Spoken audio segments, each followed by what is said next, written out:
नमस्कार, जी पूर्वैया में आपका बहुत बहुत स्वागत है। आप देख रहे हैं बड़ी बहस और आपके साथ मैं हूं शिवपूजन झा। तो अब शुरू करते हैं आज की बड़ी बहस। सियासत में किस्मत के पलट जाने में वक्त नहीं लगता है। जो पार्टी जनता की नब्ज पकड़ने का दावा करती है वो एक अदद वोट के लिए भी मोहताज दिखने लगती है कभी कभी, और तब ऐसे में उसके पास एक ही मंत्र होता है, गठबंधन। जेडीयू ने बीजेपी के बाद आरजेडी से गठबंधन किया, लेकिन इस रिश्ते ने उसके अपनों के साथ के रिश्ते के बंधन को ढीला कर दिया।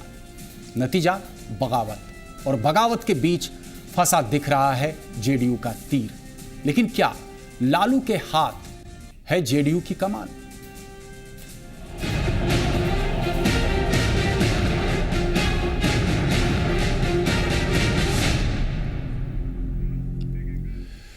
राजीव रंजन को जेडीयू ने निलंबित कर दिया है। सियासी तौर पर यह खबर जितनी बड़ी है उतनी बड़ी सियासी मुश्किल जेडीयू के लिए भी है। इस निलंबन से जेडीयू ने बागियों को संकेत तो दिए हैं, मगर एक हकीकत यह भी है कि इस हालात की वजह से जेडीयू के भविष्य को भी सवालों के घेरे में खड़ा किया जा रहा है।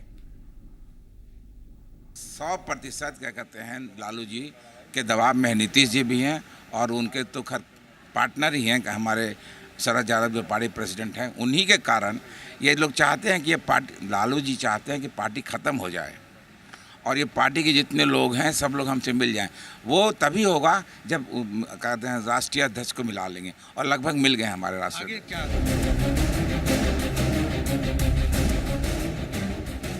कमान से निकला तीर, जुबान से निकली बात वापस नहीं आती।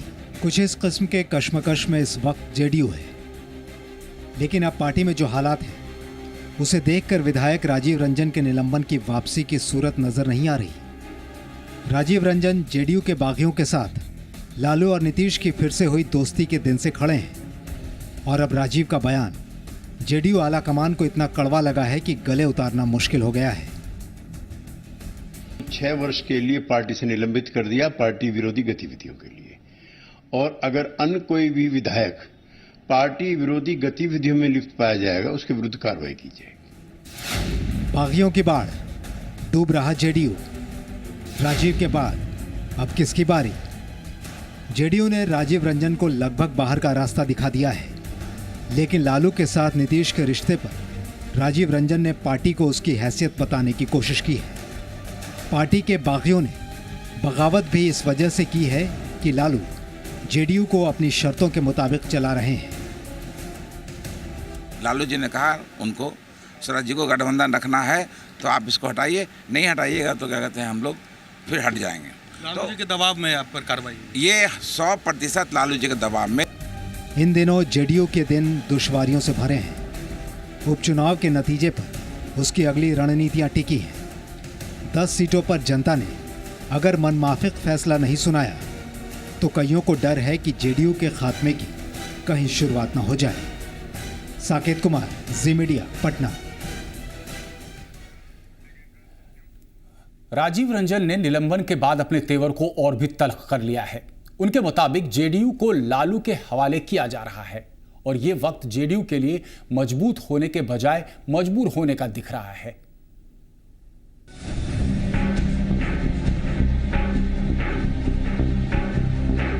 क्या लालू कर रहे जेडीयू को डिक्टेट? क्यों जेडीयू दिखने लगा है मजबूर? जीतन राम मांझी को सत्ता की कमान सौंपने को नीतीश का मास्टर स्ट्रोक माना गया, लेकिन 20 साल बाद लालू के साथ फिर से रिश्ते को एक्टिवेट किया तो कईयों की भौहें तन गईं।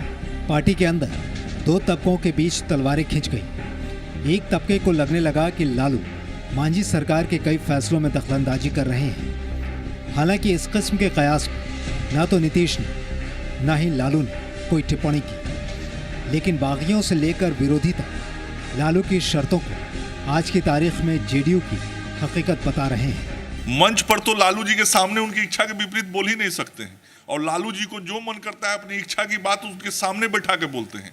तो जिस नीतीश कुमार की हैसियत सबसे बड़ी है जदयू के अंदर, जब उसको लालू जी सार्वजनिक रूप से मंच पर बैठा के अपनी भाषा बोल के और उसमें हामी भरवाते हैं, तो सरकार चल सकती है क्या बिना उनकी इच्छा के? वैसे विधानसभा में जेडीयू की ताकत इतनी जरूर है कि उसे मजबूर नहीं दिखना चाहिए, लेकिन क्या भविष्य का संकट जेडीयू के वर्तमान पर भारी पड़ रहा है? जेडीयू इस सवाल से जूझता दिख रहा है।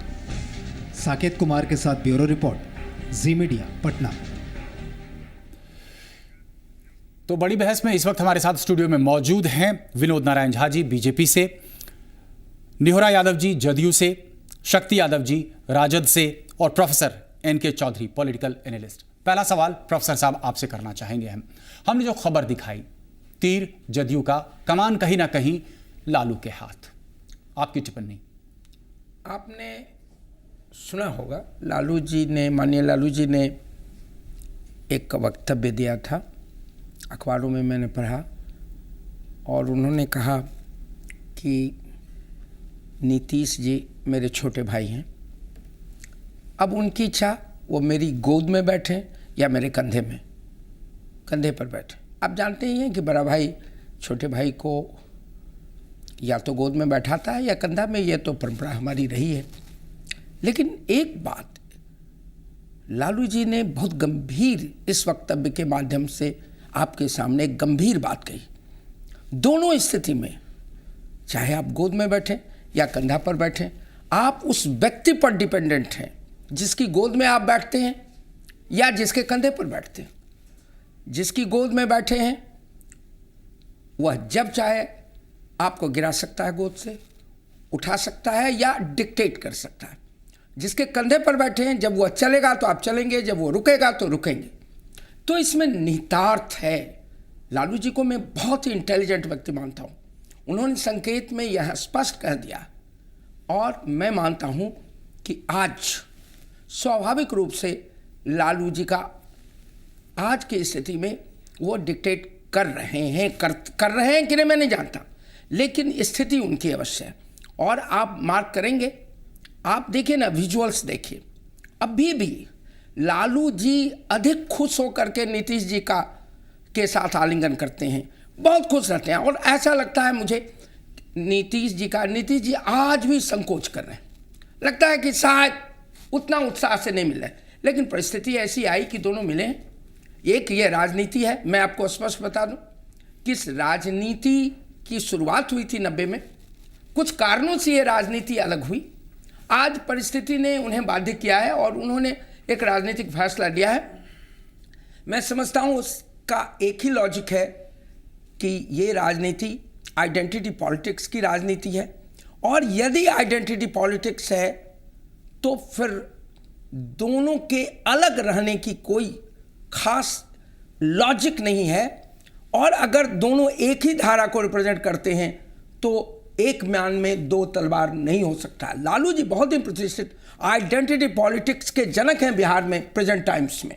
स्वाभाविक रूप से बड़े भी हैं और स्वाभाविक रूप से वो राजनीति में भी प्रखर हैं, और मैं समझता हूँ नीतीश जी को सेकंड फिडल जिसको कहते हैं उसको प्ले करने के लिए तैयार रहना चाहिए। अगर वो नहीं तैयार हैं तो बहुत दिनों तक यह नहीं चलेगा, या गठबंधन बहुत दिन तक नहीं चलेगा।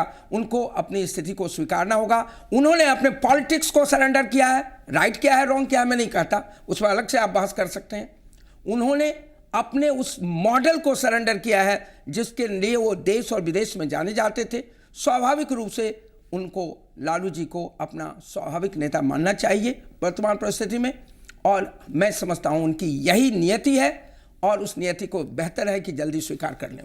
प्रोफेसर चौधरी साहब, एक सवाल और आपसे हम करना चाहेंगे, यहाँ पर समझना हम चाहेंगे, हमारे दर्शक भी आपसे खास तौर से, इस सरेंडर पॉलिसी का नतीजा क्या होगा?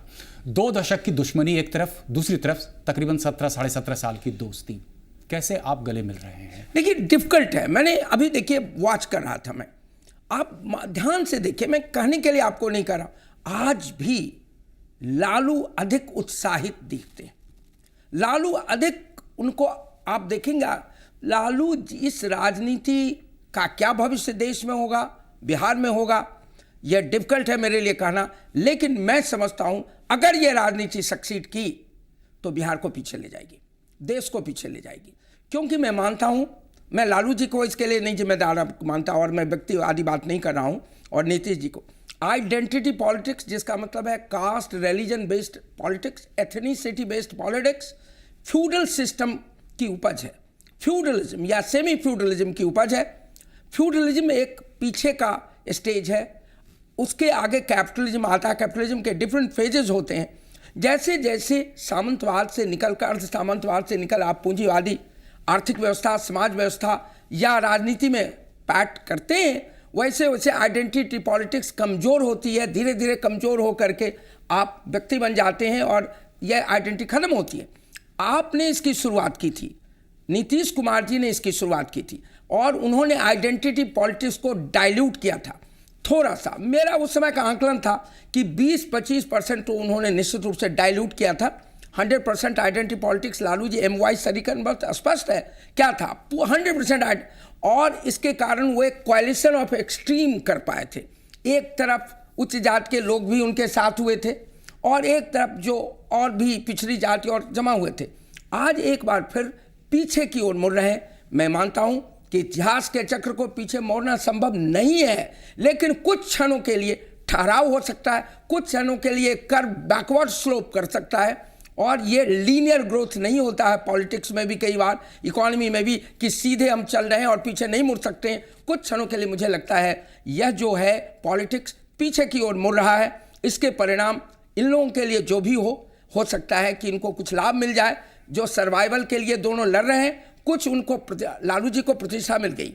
लालू जी की जो स्थिति हो गई थी, वो प्रतिष्ठा बहुत खो चुके थे। कारण जो भी हो, सही है गलत है, फॉर्डर स्कीम में थे नहीं थे, अब तो कोर्ट पा रहा, लेकिन वो फिर से रेस्पेक्टेबिलिटी आ रही है उनकी। इस पॉलिटिक्स के कारण संभावना मैं खत्म कर रहा हूं, पूरे देश में उनकी रेस्पेक्टेबिलिटी बढ़ जाएगी। लेकिन मैं मानता हूं कि नीतीश जी को शायद मदद कर दे कुछ, लेकिन कुल मिला के यह समाज के हित में नहीं है, देश के हित में नहीं है। राजनीति को आगे बढ़ना चाहिए, समाज को आगे बढ़ना चाहिए, आइडेंटिटी पॉलिटिक्स से हमको निकलना चाहिए, इंटरेस्ट पॉलिटिक्स की बात करना चाहिए, किसानों की बात करना चाहिए, मजदूरों की बात करना चाहिए, आम लोगों की बात करना चाहिए, पॉवर्टी की बात करना चाहिए, अनएम्प्लॉयमेंट की बात करना चाहिए, कुपोषण की बात करना चाहिए, बीमारी की बात करना चाहिए, क्षेत्रीय असमानता की बात करनी चाहिए। मैं समझता हूं दोनों के हित में होता और राज्य के हित में होता कि हम आगे बढ़ते। मुझे दुख है कि जिस तरह से नीतीश जी ने शुरू किया था और जिस तरह से लालू जी भी आगे बढ़ने की कोशिश कर रहे थे, रियलाइज कर रहे थे कि हमको आगे बढ़ना चाहिए, मुझे लगता है कि एक बार फिर दोनों पीछे की ओर जा रहे हैं और ये राज्य के लिए शुभ लक्षण नहीं है, देश की राजनीति के लिए शुभ लक्षण नहीं। चलिए विनोद नारायण झा जी, यहाँ पर आपके पास आना चाहेंगे, आपकी एक टिप्पणी हम चाहेंगे। 90 के दशक में कहावत सुना करते थे कि जब तक रहेगा समोसे में आलू, तब तक लालू प्रासंगिक रहेंगे और तब तक बिहार में रहेगा लालू। नहीं, ये तो ख़त्म हो गया था, 2000 के बाद ही ख़त्म होना शुरू हुआ था और उसके बाद धीरे धीरे वो ख़त्म हो गए थे। और मैं एक बात से सहमत हूँ जो अभी इनके चौधरी साहब ने कहा कि ये एक तरह से पूरा सरेंडर है नीतीश कुमार जी का, नीतीश ब्रांड का। और नीतीश जी ने जो देश में संभावनाएं पैदा की थी बिहार के बारे में, उसका ये समाप्त है। क्योंकि नीतीश कुमार बिहार के विकास या बिहार के एक धारा के विकास के एक ब्रांड के रिप्रेजेंट कर रहे थे।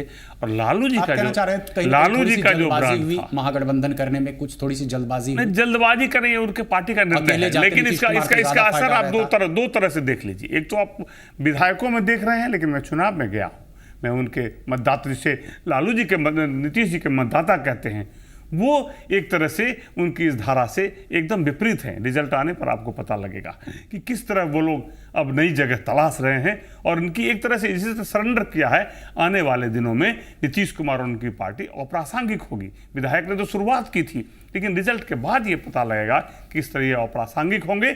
और जो लालू जी की जो धारा थी, लालू जी का जो ब्रांड है, वो पुनः दोबारा एस्टैब्लिश होगा, जिसे नीतीश कुमार ने लगातार अपने लंबे संघर्षों के 14-15-16 वर्षों के संघर्षों के बाद जो ये परिस्थिति पैदा की थी, वो समाप्त होगा और वो ब्रांड फिर उठ खड़ा होगा। और इस जो इनका जो ब्रांड था वो समाप्ति पर है और इसलिए वो समाप्त हो जाएगा। हालांकि मेरे लिए यह सुखद स्थिति है। हम जब अलग थे तो भारतीय जनता पार्टी की दृष्टि से सुखद स्थिति है। उस पर भी हम आएंगे। नेवरा यादव जी, यहाँ पर आपके पास हम आना चाह रहे हैं। अब ऐसा प्रतीत हो रहा है बड़े भाई की भूमिका में है, कमान को संभाल लिया है, लग रहा है कि जदयू की पूरी नैया जो है वो पार हो जाएगी। ये आप लोगों को लगता है और प्रिंसिपल साहब को लगता होगा। देखिए, गठबंधन की राजनीति 67 से चला इस देश में। भारतीय जनता पार्टी 67 में गठबंधन में आया, 67 के बाद भारतीय जनता पार्टी के खिलाफ लोग हो गए, लगातार लड़ते रहे, फिर 77 में गठबंधन में आ गया, 77-80 में टूटा, फिर लगातार लोग लड़ते रह गए भारतीय जनता पार्टी के साथ, फिर 89 में हुआ। यानी भारतीय जनता पार्टी गठबंधन से अलग हो, 15-20 वर्षों के बाद गठबंधन में शामिल हो, रामविलास जी गठबंधन से अलग हों, 15-10 साल के बाद शामिल हों, तो वह सही है। यानी समाज और बुद्धिजीवियों का सोच इस प्रदेश में गजब है। लालू यादव और नीतीश कुमार मिल गए तो आदमी का विजन नहीं बदलता है। अगर नीतीश कुमार का जो विजन है, लोग कहते हैं कि बहुत सारे लोग कहते हैं नीतीश कुमार अलग लड़ते, तो सवाल उठा ही नहीं। जरा मेरी बात सुन लीजिए। बहुत लोग कहते हैं नीतीश कुमार अलग लड़ते तो बहुत फायदा होता। भाई, पार्लियामेंट में क्या फायदा हुआ? जो आज लंबे बात बोल रहे हैं, अगर पार्लियामेंट में 20 सीट नीतीश कुमार को वोट देकर दे देते तब यह बात कहना उचित था। लेकिन जिस तरह पोलराइजेशन वोटों का कॉमन आधार पर हुआ बिहार और अन्य राज्यों में, वैसे स्थिति में दोनों को एक होना आवश्यक था, चूँकि दोनों नेताओं का, दोनों पार्टियों का नीति का आधार एक है। दूसरी बात, दूसरी जवाब नहीं मिला है नेहरा जी। मेरे सवाल आपसे दूसरी बात मैं ये कर रहा हूं, थोड़ी सी मजबूरी है हमारी। एक छोटा सा ब्रेक लेता हूं, ब्रेक के बाद फिर वापस मैं आपके पास आऊंगा।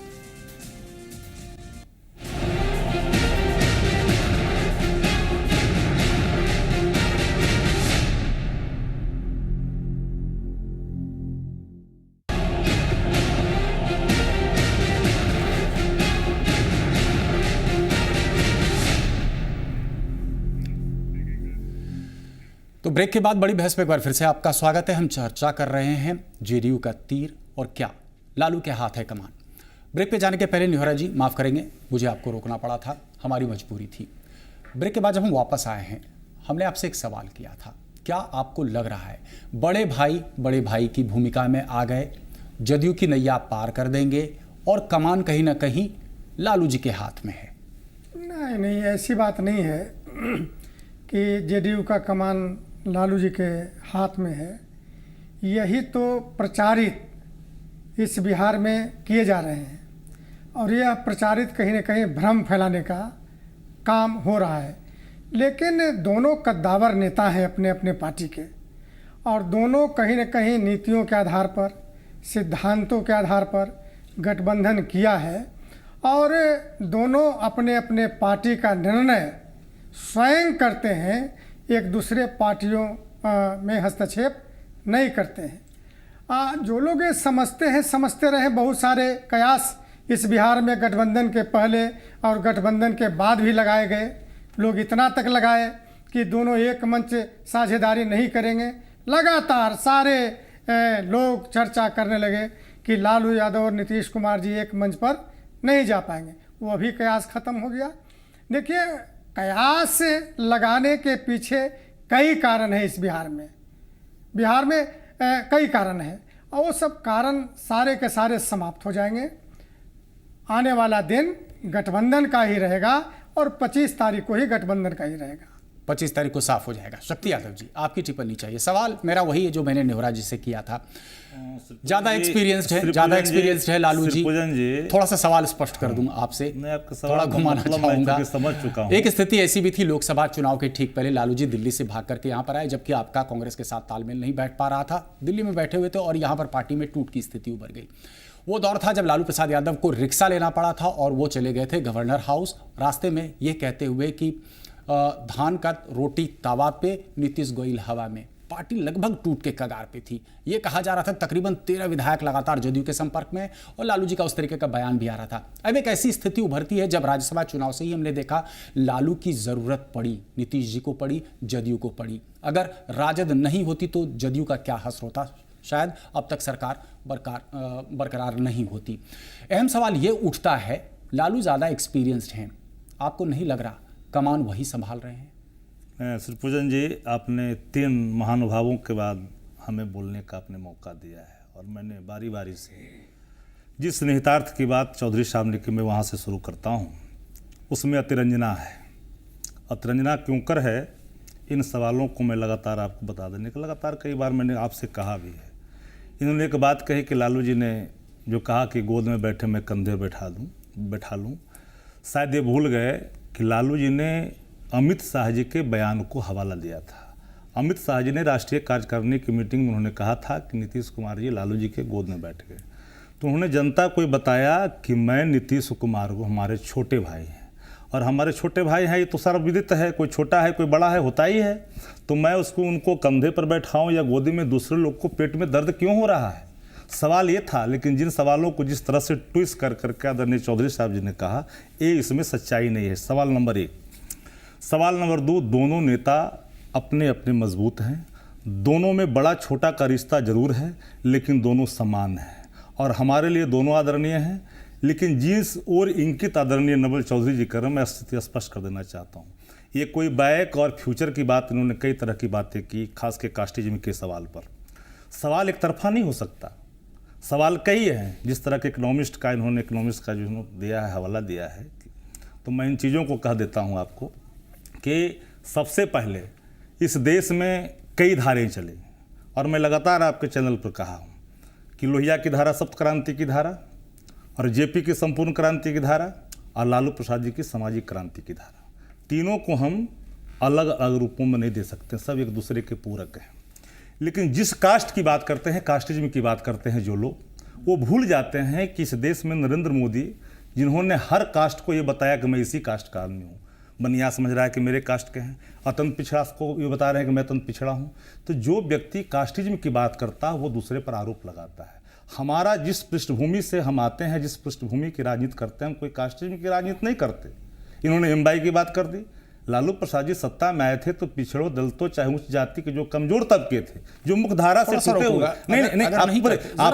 आपने तीन इस बात से एक सवाल उठ रहा है। नहीं, आप तो फिर कैसे जोड़ रहे हैं 2 जोड़ 2 गणित आपने लगाया, 45% बात तो पहले आप कैसे कह रहे हैं आप? श्री पूजन जी पहले समझ लेना पड़ेगा पूरी बात को। मैंने क्यों कहा, हमने कहा कोई कास्टिज्म की बात नहीं, हमारी धारा कमजोर तबके के जो है, जो मुख्यधारा से वंचित थे, उनको मुख्यधारा में लाने की थी और हमने लगातार, हम पर कई आरोप लगे, हम कई तरह के आरोप झेले, हम ही नहीं, हमारे दल ही ने नहीं, जिन लोगों ने, जननायक कर्पूरी ठाकुर ने भी आरोप इन चीजों को झेला है। इस समाज में बहुसंख्यक वर्गों की राजनीति करना, तो जदयू को बहुसंख्यक, आप सुन तो ले, पहले पूरी बात तो सुन लीजिए। मैंने कहा नीतीश कुमार जी जिस धारा का, आपने कह दिया कि 17 साल का संबंध, नीतीश जी थे कहाँ, नीतीश जी आए थे कहाँ से, तो बातें जब आपस में कहीं न कहीं जब बात होती है तो कोई आदमी इधर सुधर जाता है। राजनीति में बहुत सारे आते जाते हैं, बहुत सारे लोग कांग्रेस में चले गए, बहुत सारे बीजेपी से कांग्रेस चले गए, बहुत सारा ऐसे घटनाएं घटी है। लेकिन इसका यह मतलब कि लालू जी के साथ नीतीश कुमार चले गए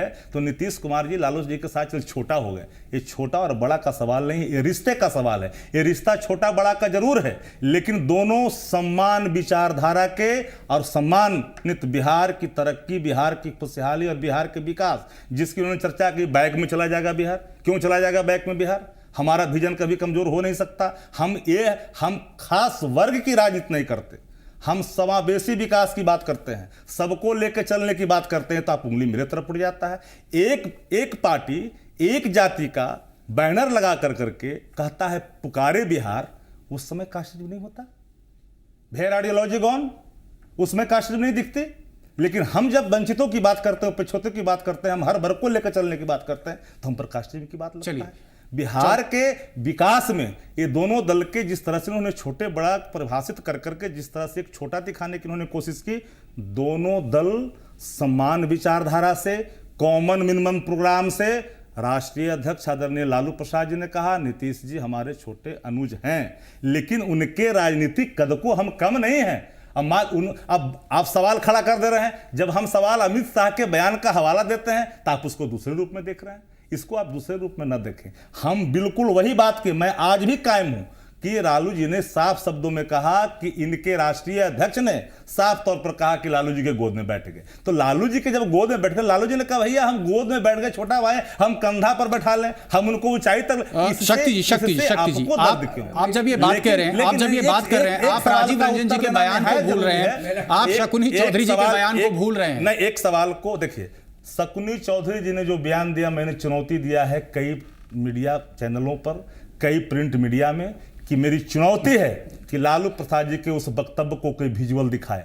that time I was present there, मैं उस मंच पर हूं, लालू जी के साथ हूं, और मैंने कहा कि कोई विजुअल, देश का सभी चैनल था, कोई बता दे वहां पर कि लालू जी ने ये बात कही। लालू जी वही बात बोल रहे हैं जो भारतीय जनता पार्टी ने जो आरोप लगाया, और लालू जी ने नीतीश जी की अहमियत कम नहीं की। हमारे नेता दोनों आदरणीय हैं, और दोनों जब मिले हैं, रिश्ते छोट बड़ के जरूर हो सकते हैं, रिश्ता छोट बड़ होता है, लेकिन कद छोट बड़ नहीं है। दोनों हमारे लिए आदरणीय हैं। लालू प्रसाद जी अपने दल के राष्ट्रीय अध्यक्ष हैं, बड़े नेता हैं, बिहार में लंबे समय तक उन्होंने किया है, इलेक्टर पॉलिटिक्स में रहे हैं। नीतीश कुमार जी लंबे समय से आपके पास सवालों को कास्टिज्म के रूप में बांट देना, ऐसी स्थिति बिहार की राजनीति में बिहार के हित के लिए नहीं है। पहले मुझे कुछ क्लैरिफिकेशन देना होगा। मेरी बगल में है, इन्होंने कहा मेरी पार्टी के अध्यक्ष, इनको शायद नहीं मालूम है कि मैं कभी किसी पार्टी में नहीं। आपको नहीं बोला, इनको मैंने कहा। आप उनकी तरफ इशारा कीजिए। इन्हीं की तरफ आपको शायद नहीं मालूम है। चौधरी साहब, आपको मैं जानता हूं, मैं आपके तरफ नहीं, चौधरी साहब इनके तरफ मैंने कहा। पहली बार मेरा कोई मेरी कोई आपके प्रति मेरा इशारा, मैंने कहा इनके राष्ट्रीय, मेरी कोई पार्टी भी नहीं है, और मैं नहीं, मैं आपको पार्टी के रूप में मानता नहीं हूं, लेकिन आपने जिन बातों को,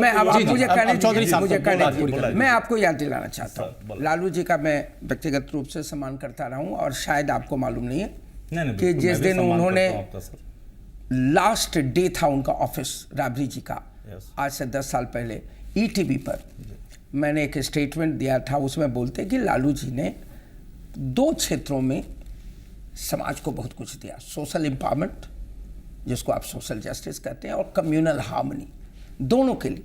लेकिन जहां उन्होंने नहीं दिया वो टीवी नहीं। मैंने लालू जी के समक्ष, उसमें मुख्यमंत्री थे, म्यूजियम में मीटिंग हो रही थी, मैंने वहाँ कहा था कि देखिए आपको इतनी ताकत मिली, आप इतिहास पुरुष, ऐसे भी बड़े आदमी हो गए, बड़ी राजनीति में भूमिका है, आप इतिहास पुरुष हो सकते हैं। मेरी तकलीफ आपसे यह नहीं है कि आप कुछ करते नहीं, आप सोचते ही नहीं करने, आगे बढ़िए, आगे बढ़िए। सोशल जस्टिस इंपॉर्टेंट है, सोशल एम्पावरमेंट है, लेकिन वह अंतिम पड़ाव नहीं है सामाजिक ट्रांसफॉर्मेशन का। इकोनॉमिक ट्रांसफॉर्मेशन भी चाहिए, पॉलिटिकल ट्रांसफॉर्मेशन चाहिए। अगर उनकी बात आप करते हैं तो क्या हुआ पॉवर्टी का, हम जानना चाहते हैं। लैंड रिफॉर्म्स का क्या हुआ? क्षमा कीजिएगा मेरी जोर से आवाज। आज अगर बिहार में किसान आंदोलन नहीं हुआ होता 1930 में, ये मेरी समझ है, आप उससे डिफर कर सकते हैं, स्वामी सहजानंद सरस्वती ने उसका नेतृत्व किया था, तो शायद बिहार पहला राज्य नहीं होता जिसने जमींदारी खत्म की होती 1950 में। इतिहास कभी रुकता नहीं, आज न कल जमींदारी जाती, और इतनी जल्दी जमींदारी खत्म नहीं हुई होती इतनी जल्दी, तो जो वर्ग जिसको बिलोंग लालू जी और नीतीश जी दोनों कर रहे हैं इंटरमीडिएट कास्ट, वो इतनी जल्दी सत्ता में नहीं आते। शायद किसी जमींदार के प्रभाव में होते, ना इकोनॉमिक लिबरेशन होता, ना सोशल लिबरेशन होता, एम्पावरमेंट इतनी जल्दी नहीं होता, कोई रोक नहीं था। और पॉलिटिकल एम्पावरमेंट, लैंड रिफॉर्म्स के सवाल को आप भूल गए। नीतीश जी के लिए वो मुद्दा कमीशन बनाया, मैंने उनकी तारीफ की, रद्दी की टोकरी में फेंक दिया। कॉमन स्कूल सिस्टम गरीबों के लिए, उन दलितों के लिए, पिछड़ों के लिए जिनके लिए एयर कंडीशन स्कूल नहीं है, क्या किया आपने उसको? और तीसरी चीज, जो अन्य सवाल हैं गरीबों के, उस पर बोलिए ना। आप तो केवल मंडल और कमंडल की बात करते हैं। कमंडल और मंडल दोनों से देश को, आपको गरीबों को आगे ले जाना है। आप मेजॉरिटी में हैं, यह भी मैं जानता हूं, जात के आधार पर आगे बढ़िए, ये मेरी शिकायत है। मैं बहुत सम्मान करता हूं। और जहां तक कोalition का सवाल है, शायद उन्होंने गलत राम निवाड़ा जी ने सोचा। मैंने कभी नहीं कहा कि कोalition नहीं होना चाहिए, कोalition होना चाहिए। सारी प्रगतिशील ताकतों, पार्टी की बात छोड़िए, जो समाज को आगे ले जाना चाहते हैं, डेमोक्रेटिक फोर्सेस। डेमोक्रेसी का क्या हुआ? लालू जी की डेमोक्रेसी उनके परिवार तक सीमित रह गई, क्षमा कीजिएगा। और नीति, मेरी अपनी समझ है, आप उसको काटेंगे अपना जब मौका मिलेगा। और नीतीश जी के बारे में मैंने आज नहीं 2008 में जेएनयू के एक लेक्चर में कहा था, 30 जनवरी को, कि बिहार में शासन मंत्रिमंडल का नहीं है, डिफेक्टो सेंस में सचिवों के परिषद का शासन है।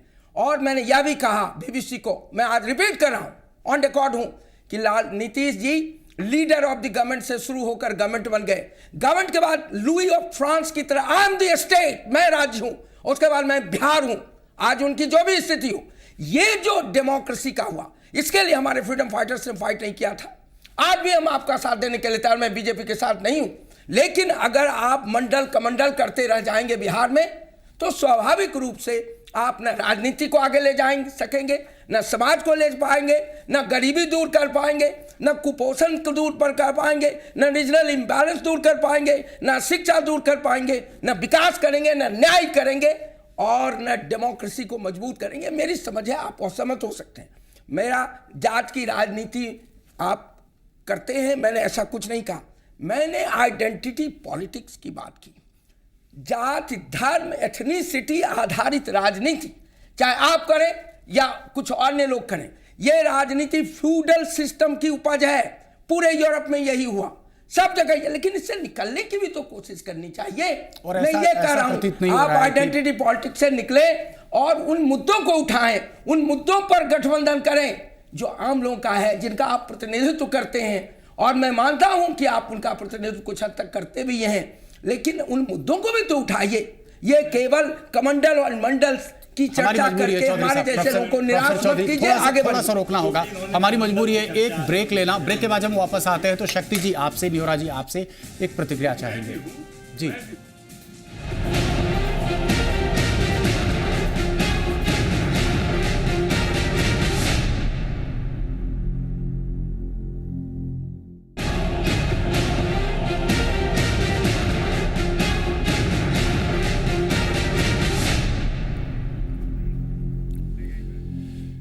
तो ब्रेक के बाद एक बार फिर से बड़ी बहस में आपका स्वागत है। हम चर्चा कर रहे हैं जेडीयू का तीर क्या लालू के हाथ है कमान।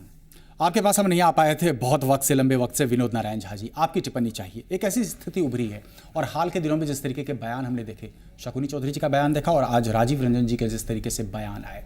राजीव रंजन जी तो खासतौर से कह रहे हैं कि तकरीबन 65 ऐसे विधायक हैं जिनको ये मंजूर नहीं कि गठबंधन हो, और वो तैयार बैठे हैं जब उपचुनाव के नतीजे सामने आएंगे 65 के 65 विधायक अलग पार्टी का निर्माण कर सकते हैं, एक दूसरे मुखिया का चुनाव कर सकते हैं। आपको क्या लग रहा है? हालांकि ये जो स्थिति है, इस स्थिति में अगर आईना दिखाने की कोशिश की जा रही है, दोनों ही पार्टियां उससे परहेज कर रही हैं। नहीं, देखिए, ये जो पार्टी के अंदर विद्रोह की तो स्थिति है लोगों में, हम तो व्यक्तिगत बातचीत में और विधानसभा में ये तो खबरें हैं, ये तो किसी से छुपा हुआ भी नहीं है। कई लोग रोज विधानसभा में जा रहे हैं, उस पर नोटिस झेल रहे हैं। अभी राज्यसभा का चुनाव आपने देखा, कई लोग हैं, इसमें बढ़ोतरी हो रही है।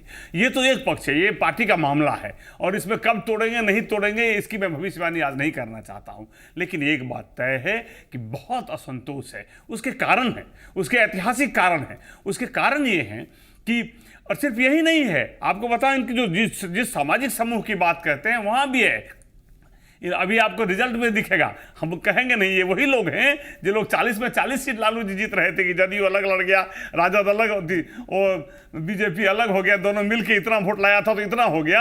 ये जो सामाजिक जाति के आधार पर जोड़ते हैं, ये गंगा में बहुत पानी बह गया है। तो इसलिए वो 25 तारीख को, मैं उसका भी भविष्यवाणी नहीं करना चाहता, लेकिन मैं एक बात कहना चाहता हूँ, बहुत देर तो पहले राकेश जी ने जो कहा, मैं उसके पूरी तरह खंडन करता हूँ।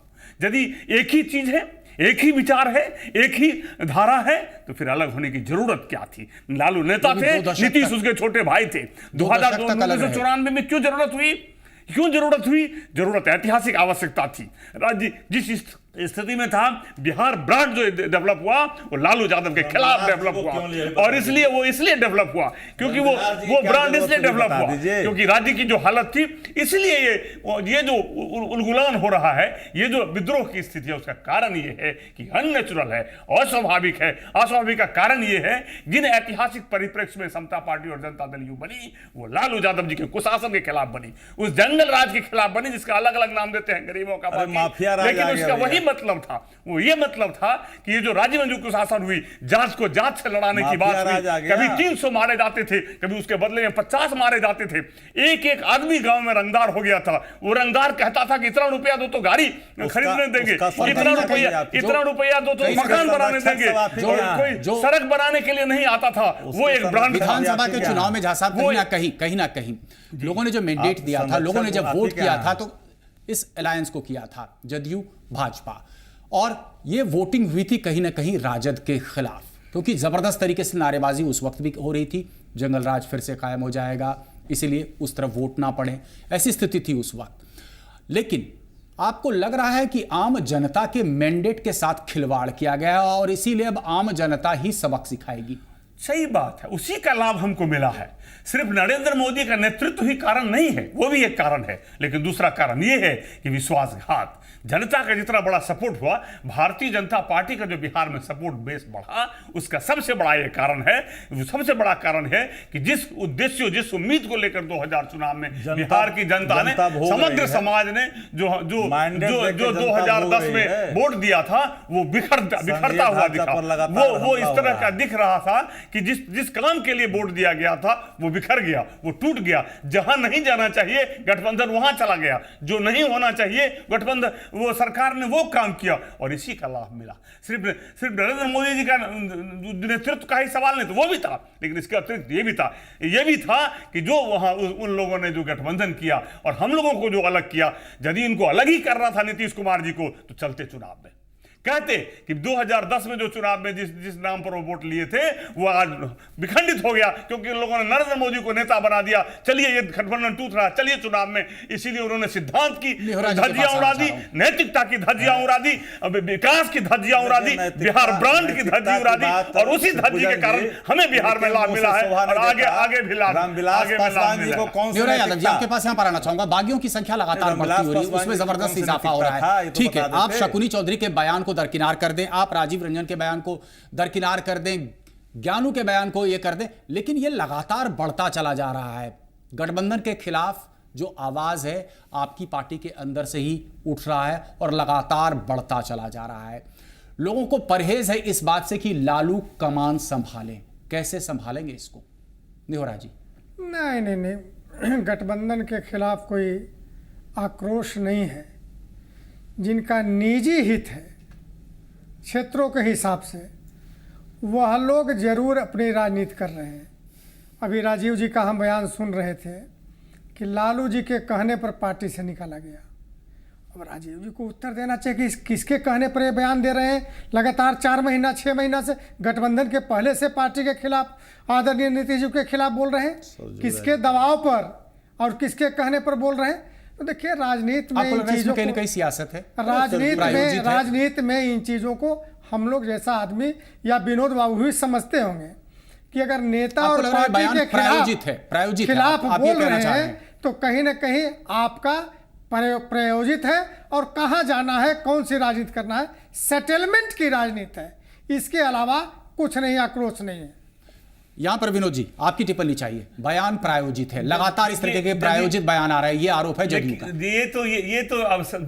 ये तो समस्या से भागने जैसा है। जदयू भाग रहा है, किसी पर आक्षेप लगा। मैं पूछना चाहता हूं, जो कल तक आपके लिए जान लगाए हुए थे, आज क्यों भाग रहे हैं? कल तक जो आपके लिए जिंदाबाद कर रहे थे, आज क्यों भाग रहे हैं? कल तक जो जिनके पर आप नोटिस कर रहे हैं, वो ज्ञानू हो या नीरज हो, क्यों भाग रहे हैं? इसलिए कि आप कहीं ना कहीं भटक गए हैं। जिस रास्ते पर आपके लिए खड़े हुए थे वहां भटक रहे, उसका जवाब नहीं मिल रहा है। कोई जब सच बोलने के लिए खड़ा होता तो आप कहते हैं सियासत है। और ऐसे ही मुझे याद है एक पंडित का बात, एक पंडित जी सबको गांव में जात से अलग करते गए कि ये खा लिया तो जात से अलग हो गया, ये खा लिया तो जात से अलग हो गया, ये बोल दिया, और अंतिम दिन अकेले रह गए। और उसी हालत में आती जा रही है जदयू, और उसी हालत में आते हैं नीतीश कुमार जी। वो अकेले होने की स्थिति में आ रहे हैं और वो बिहार में अप्रासंगिक राजनीति में हो रहे हैं। इसीलिए अपनी जगह तलाशने के लिए लालू जी के गोद में या जहां गए हैं, जिस शब्दों में आप कहिए, वहां जाकर के, क्योंकि वहां वो गए हैं, इसीलिए लोगों में विद्रोह है और लोग धीरे-धीरे अप्रासंगिक हो रहे थे। दोनों के कदावर नेता। सवाल है, ये बड़ा विचित्र सवाल है। आप दो तरह की बात करते हैं, दोधारी बात करते हैं। रामविलास पासवान जी, जिन्होंने एक वोट से पूरे आपकी सरकार को हिला दिया, लगातार आपको जिनके खिलाफ विस्ममन करते रहे उन्हीं के गोद में बैठ गए, तो आपकी आइडियोलॉजी कहाँ चली गई? कल तक लगातार आप उनको नहीं, कल तक आप जो है लोभी जमात पार्टी को आप कह रहे थे, क्या क्या बोल रहे थे लोभी जमात पार्टी को, जिसको लोजपा कह रहा है। आप आपके साथ चले गए तो आप बड़ा पवित्र, आप गंगोत्री हैं क्या कि जो आपके यहाँ जितना भ्रष्टाचारी जितना लोभी आपके यहाँ पहुंच गया पवित्र हो गया? हमारे तरफ आया वो अथी हो गया, हमारे तरफ आया करप्ट हो गया, सिद्धांत विहीन हो गया। अरे कौन सी राजनीति है भाई? नंबर 1। नंबर 2, सबसे पहली बात इन्होंने जी बात कही, जिस बड़ी अच्छी बात कही चौधरी साहब ने, निश्चित तौर पर ये महागठबंधन विजन के आधार पर हुआ है, जिसकी आशंका इनको है। मैं आशंका इनको दूर करना चाहता हूं कि ये निश्चित तौर पर कॉमन मिनिमम प्रोग्राम, बिहार के विकास, बिहार की तरक्की, बिहार की खुशहाली, बिना वर्ण बिना रंग देखे जो होना चाहिए सर्वांगीण विकास के लिए गठबंधन है। जैसे 90 से 2005 तक हुआ। और में सुन लीजिए, 90 के पहले आपने बिहार की भूमि को आपने देखा नहीं शिवपूजन झा जी? अगर आप देखे होंगे गंभीरता से सुनिए, आपने मैंने 2004 से 9 वाला भी देख लीजिए। जस्ट सेकंड सर, इनका फील गुड भी मैं देखा हूं। और 90 के पहले जो रंगी हुई थी ना धरती, बिहार की धरती नक्सलों से, मैंने भी देखा है। हम लोग भी 25-26 साल राजनीतिक जीवन गुजार चुके हैं और हम लोगों ने भी बहुत नजदीक से इन चीजों को देखा है। इसलिए जो विषमता की बात कर रहे हैं, जो फ्यूडलिज्म की बात कर रहे हैं, ये आज से थोड़ी है। हम लोग इन जिन चीजों का करना चाहते हैं, जिसकी बात करते हैं, हम लोगों ने जो आपको सोशल रिवोल्यूशन की बात की, एक क्रांति आई। अब जिस ओर इशारा नहीं, सवाल ये एक सेकंड थोड़ा सा, जिस ओर इशारा ही कर रहे हैं चौधरी साहब, मैं इनको बिल्कुल विश्वास दिलाता हूं कि आने वाला कल में ये जो गठबंधन होगा इसकी तो कल ही खुल जाएगी इनकी। बड़ा दिन नहीं है, अब ज्यादा बोलना ठीक नहीं है। समय आएगा 25 तारीख को, इब्तदाई इश्क है रोता है क्या, 25 तारीख को देखिए होता है क्या, वो सब समय आ जाए। बिल्कुल होता है क्या, ये एक छोटा सा ब्रेक लेना होगा शक्ति जी, पूरे ब्रेक के बाद वापस आते हैं तो आप ही से हम चर्चा शुरू करेंगे।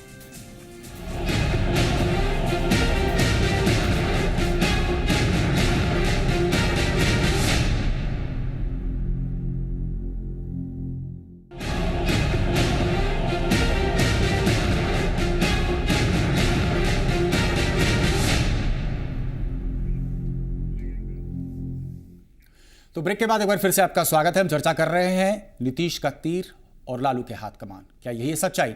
ब्रेक पे जाने के पहले आप अपनी बात पूरी नहीं कर पाए थे शक्ति यादव जी।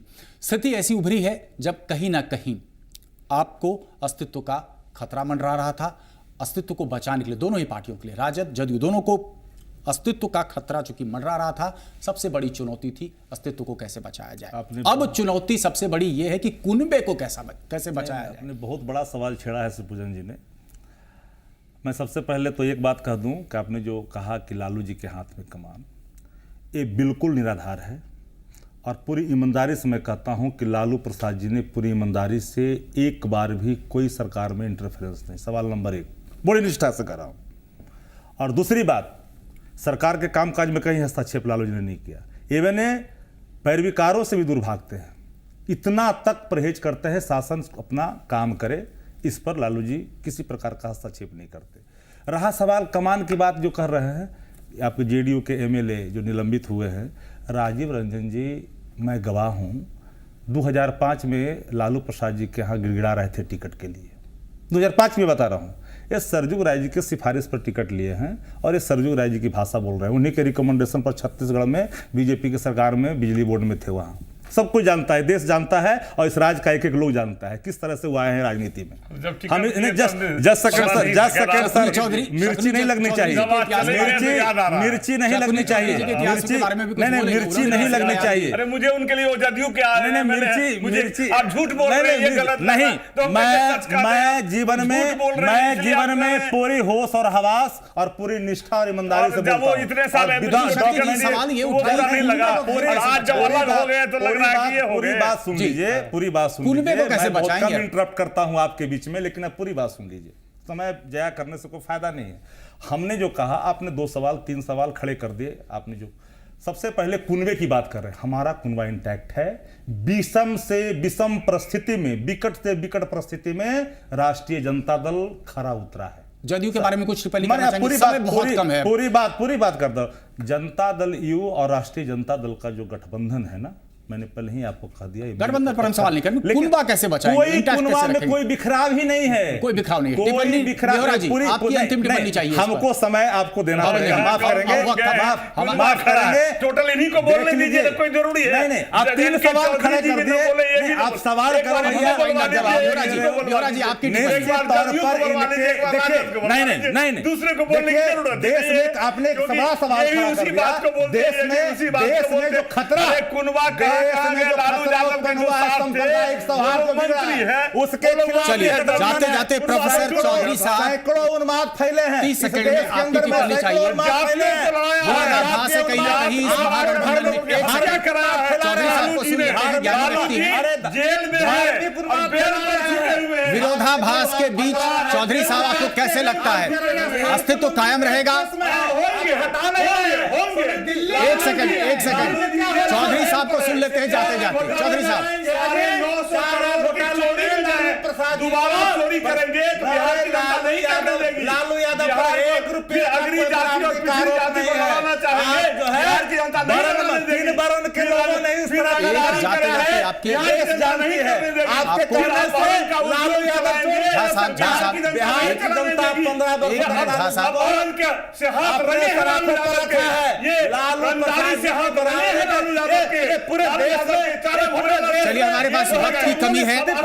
विनोद नारायण झा जी, बिहुरा यादव जी, शक्ति यादव जी, प्रोफेसर एन.के. चौधरी साहब, आप सबका हमारे स्टूडियो में आने के लिए बहुत बहुत धन्यवाद। बड़ी बहस में बस इतना है, लेकिन हम अपने दर्शकों से आग्रह करेंगे कि ताजा खबरों के लिए बने रहिए जी पुरवैया के साथ।